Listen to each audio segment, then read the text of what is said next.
The Central Bank of Nigeria, CBN, has limited weekly cash withdrawals over the counter to 100,000 naira for individuals and 500,000 naira for organizations, regardless of their size. In a memo issued on Tuesday to all deposit money banks and other financial institutions, including payment service banks, primary mortgage banks, and microfinance banks, there are new limits on how much cash individuals and companies in the country can withdraw over the counter and via point of sale machines as well as ATMs.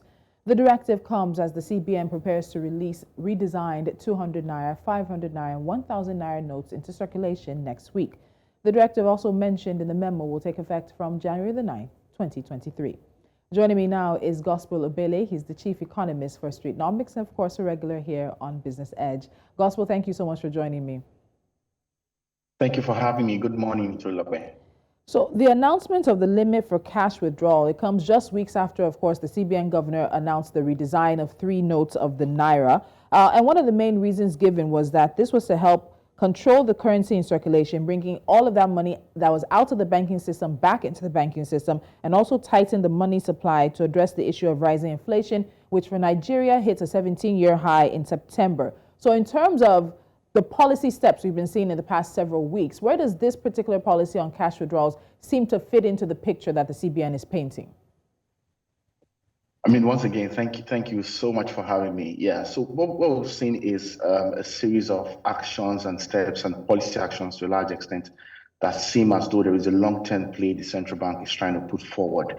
And but the challenge is that most of these policies as a standalone have ripple effects on the economy, either way you want to look at it. Some have mixed effects, some have good effects, some have really bad effects on the economy. But it's safe to say that the central bank, to a very large extent, is also trapped in the sense that most of the challenges they're currently dealing with are actually non-monetary, and but they are saddled with the responsibility of price stability. And in the context of trying to ensure price stability, a lot of policies have been rolled out that are a bit incoherent in the nature. Although strategically thinking, the central bank is sort of playing a long game in terms of, okay, you redesign notes and then you're moving towards withdrawal limits and all that. And we actually saw this coming in terms of growing internal controls by the central bank on monies, in circulation and all that. There are big concerns around security as well, and how all of the risk associated with all these narratives, have impacted the Nigerian economy to a very large extent. But we understand from management that sometimes culture eats strategy for breakfast, in context. We are dealing in a context where inflation is really on the high, and driven largely by non-structural factors, for instance, the food crisis we have on the table.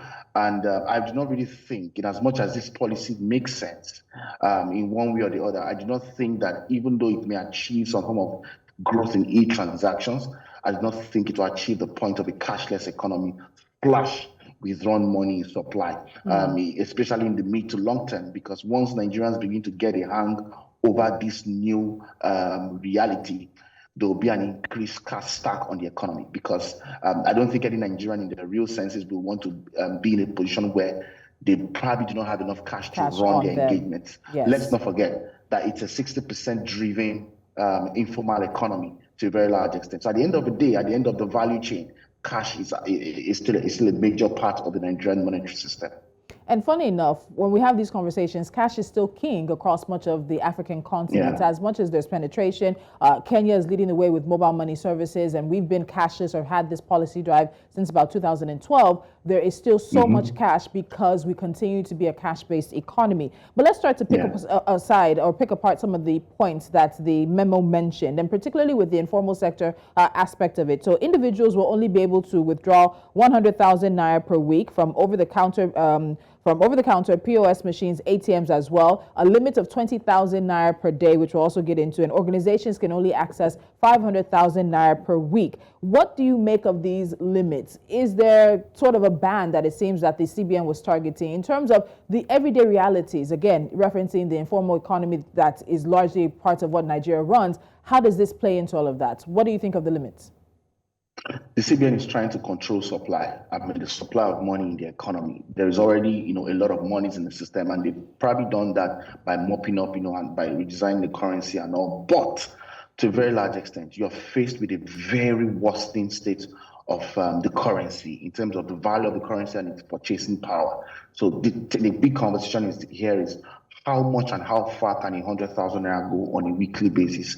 For those on the seemingly low to high middle class range, as it were. There are big concerns around that. And again, most of these monies will be spent in more of 200 naira notes. In context, the big conversation again is what can 200 naira buy in the Nigerian economy? I don't even think it can buy a bottle of Coke, or 2 bottles of Coke, as it were. So these are big concerns. All right, there's a need to review the core structural blocks that are impacting prices, so as not to put consumers in further harm's way. And that's what's going to happen. Businesses now have new limits. At the end of the value chain, a lot of informal businesses, even nano businesses, exchange cash at the end of the value chain. So these are very big concerns, that I think would need revisiting as we go ahead. Every effort geared towards financial inclusion is now at the mercy of this particular policy. So we're watching it's a developing story. As much as it has its upsides, I also think it has ripple effects that may not be so good for the average Nigerian or the Nigerian economy at large. So let's talk about the 200 naira that you mentioned, because the memo says that 200 naira is the denomination or lower that will be found inside the ATM. So that also, of course, includes the 100 naira, the 50 naira, the 10 naira, and the 5 naira. Many would ask, as you have, what do those denominations actually buy currently in Nigeria? But some are wondering if it's possible for the CBN to ensure enough supply of 200 naira notes across ATMs across the country in order to make this aspect of the policy stick. And there is some prediction that Nigerians will simply keep withdrawing for cash transactions, but in the long run, only a small fraction of that will make its way back into the banking sector or into the banking system. So in terms of that 200 naira denomination, where do we stand on that? Where do you stand on that? And also some of the predictions that are coming in particularly related to that. I think that the central bank in itself designed its own crisis, all right, and it's trying to manage the crisis by creating more crisis. In the past 2 to 3 years, the ATMs have dispensed more of 1,000 to 500 naira notes, and we've seen how that has permeated into the economy so deeply. And these are part of the structural things we are talking about, that's really impacted on prices and where we are right now. Now, trying to reduce those cost push impact with 1/5 denomination of what you used to introduce before there are the ATMs, I think it's really, it comes up insane to the average Nigerian. So I do not think that the introduction of 200 naira notes would really drive, the objectives of the central bank. At the same time, help the average Nigerian position properly for the uncertainties ahead. Also put into context, as small as pure water bag is now 300 naira. All right, so that's to tell you that the Nigerians will still be faced with the cost impact of doing business, of living on a daily basis. This whole dynamics does not put into context how they can probably be relieved of the crisis that the central bank itself had designed initially with clashing and incoherent policies over time. So I personally do not really agree on this part of the policy. I think it's further going to slow down the economy in many ways. Many of those monies, like you mentioned, would not make it back to the banks. There'll be an increase in cash stack, in the system, and people will begin to look for newer ways to gain the system, across these dynamics, and it's going to happen big time. All right, so it's not that the CBN has completely restricted cash withdrawals above the stated limits. It's just that, as the Apex Bank has said in that memo, there must be a compelling reason. So aside from the compelling reason, there are a number of hoops Nigerians will have to jump through to get more money. You must provide 1, valid means of identification of the payee. 2, bank verification number of the payee. 3, notarized customer declaration of the purpose of the cash withdrawal. 4, senior management approval for the withdrawal by the managing director of the drawee, where applicable. And 5, approval in writing by the MD CEO of the bank authorizing the withdrawal. Gospel, when I saw this list of requirements, it was like, what's left? They should just ask for the firstborn of many people. But in terms of this, because there's also KYC issues that we've seen, fraudulent and fraud activities and transactions within the banking system that we've seen as well. Really, in terms of this as a compelling reason to be able to access 5 million naira or 10 million naira for corporations, what do you think? The conversation around access to finance just got bigger. The access to finance outside just loans, even your own money, accessing your own money, the conversation around that just got bigger, it just got more complex with the new requirements, documentations that the central bank has introduced. And it is also quite worrisome because I understand there is a security risk actually in Nigeria, and many people do not understand that narrative. There is a high level counterfeit risk. There's a security, there are illicit capital inflows that the central bank is currently dealing with. And in the age we live in right now, all right, currency risk or capital risk of such can lead to some form of national security risk. It goes hand in hand in many ways, and they are very connected in deep ways that you can imagine. But then the Nigerian monetary system over the years has been designed as a one-size-fits-all. So you use one policy to address many problems, or a problem that exists in different scenarios or different nature. So what I think the central bank could or should also revisit is the fact that you cannot solve a problem with one approach only. All right, we can no longer drive a one-size-fits-all approach to our challenges, that we deal with monetarily. The central bank needs to find a way to further segmentize the challenges and find ways to weave policy accordingly, to those challenges. The world has changed, and I have a big challenge why institutional stakeholders are not thinking of context enough, all right, to adopt policies within the different nuances of those contexts, and all of that. These new policies are going to lead to a lot of drag on the economy, in terms of access to financing, scaling business, doing business, and many other layers of narratives like that. So I think that the central bank needs to probably have a revisit, because let's not forget, there is also a supply-demand issue around the new notes. All right, the central bank is currently in control in terms of supplying those notes and managing how those notes get into the economy. And in terms of managing, that is where this policy comes to stay. So I think that there is need to revisit, all right, and further segmentize how you tailor policies to manage the excesses of your monetary system, not deploying a one-size-fits-all. If you're going to come back to hurt us, I can say that confidently in the midterm.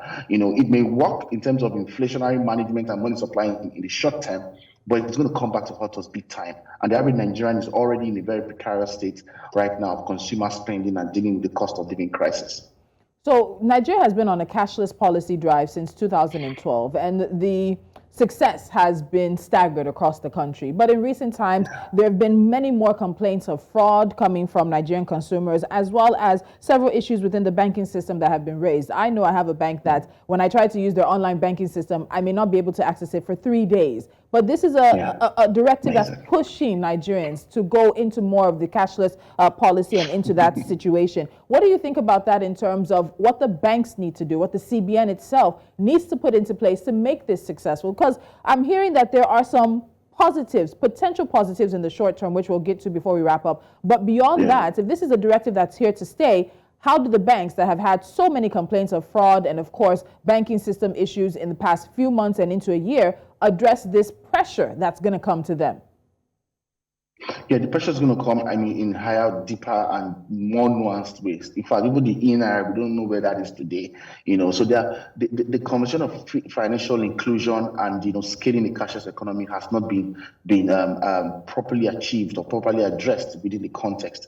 I think that this policy may encourage some level of e-transactions, improve e-transactions, but Nigeria cannot achieve cashless policies with this kind of policy. It's not possible until when you get to the till, when you get to the cinema, you want to pay for your movie ticket, until you have a situation where the POSs are working and you just need one POS. You don't need 10 POS and you don't have network in all of them. All right, we need these things to work. All right, I need to transfer money to you and you get it without having to check if you've received alert or not. These are the major issues that border heavily on trusting the system to deliver on a cashless policy, on its cashless policy agenda. So people will still finally resort to cash at the end of the day in many nuanced cases.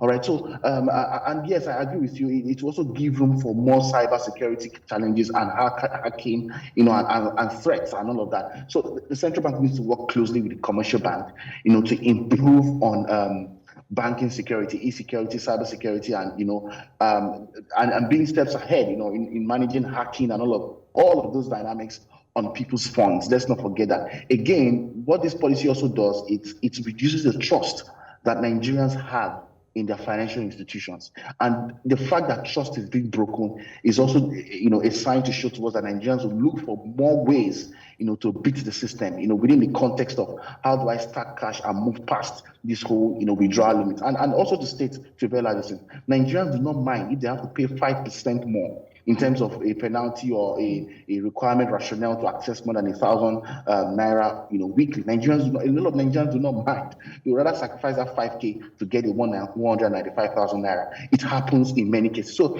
that's why I said that at the end of the day, in the real context of things, all right, people need money to move on really legal grounds, But then again, how do you define legal grounds within the context of the policy that the central bank has introduced? So these are the worrying conversations that needs to be addressed quickly and very quickly, actually, so that we do not spiral into other forms of crisis that we didn't envisage happening, and it may likely happen if the central bank does not address this. All right, Gospel, I'll end with this question. So just a few months ago, the CBN said the money in supply in the economy was at the highest level on record at almost 49.3 trillion naira in August. That topped the previous record set in May 2022. That figure is also a 9.9% increase from December 2021, when it was just 44.4 trillion. So excess money in supply can encourage inflation. That's something that we all can agree on. But beyond that as well, you've had a Nigerian inflation rate that has soared to 21.9% as of October 2022. In the short, medium, and long term, what are your predictions in terms of how this directive, this policy will play out? Very quickly. It may impact on inflation numbers, but it's again very, very dependent on other scenarios. Don't forget that there is a looming food crisis because of the flood situation. Right now, there's flood scarcity. So if you look at it, there's a looming inflation crisis. So either ways, how much of this effort would really, really help you achieve price stability? That's the big question on the table. Knowing fully well that you've not been able to accept the fact that the inflationary narrative you're dealing with for the past almost a decade now has been largely non-monetary. Yes, there are monetary nuances to it, but you also have non-monetary bits. So you need a complementary set of skills or tools, in the context to manage this inflation properly and to scale it profitably for the average Nigerian. All right, so I do not really see, it's a developing story for the short term, to be quite honest. And that's because there are many other narratives that may shape inflation beyond monetary, and that's one. But for the midterm, inflation is likely to pick up again because cash stack will become the norm, and people will find a way to stay liquid rather than being at the mercy of an institution that they believe they can no longer trust or doesn't identify with their reality. All right, so that's going to happen. Then in the way long term, it's dependent on many more factors. All right, you want to talk about the results of the 2023 elections. You want to talk about post 2023 and how the policy direction would look like. How the Nigerian economy will be managed, and many other narratives like that. But to be very honest with you, until we deal with the core structural issues and the extractive nature of institutions backing those structural deficits and the leakages that already exist, we are not going anywhere as a nation, regardless of whatsoever policies that are being thrown out. Policies do not solve structural issues. Structural reform-based engagement, all right, solve structural issues, and then policies are being used to build around effectiveness, build around sustainability, and build around scaling the results you gain from those structural reforms in the long term. And that's where we should be headed. All right, a hard stance to end things on. Thank you so much, Gospel. We have a few weeks before this policy kicks off, as well as we are expecting the introduction of the redesigned 200, 500, and 1,000 notes. So we have some conversation to have in the coming weeks and months about this. Thank you so much.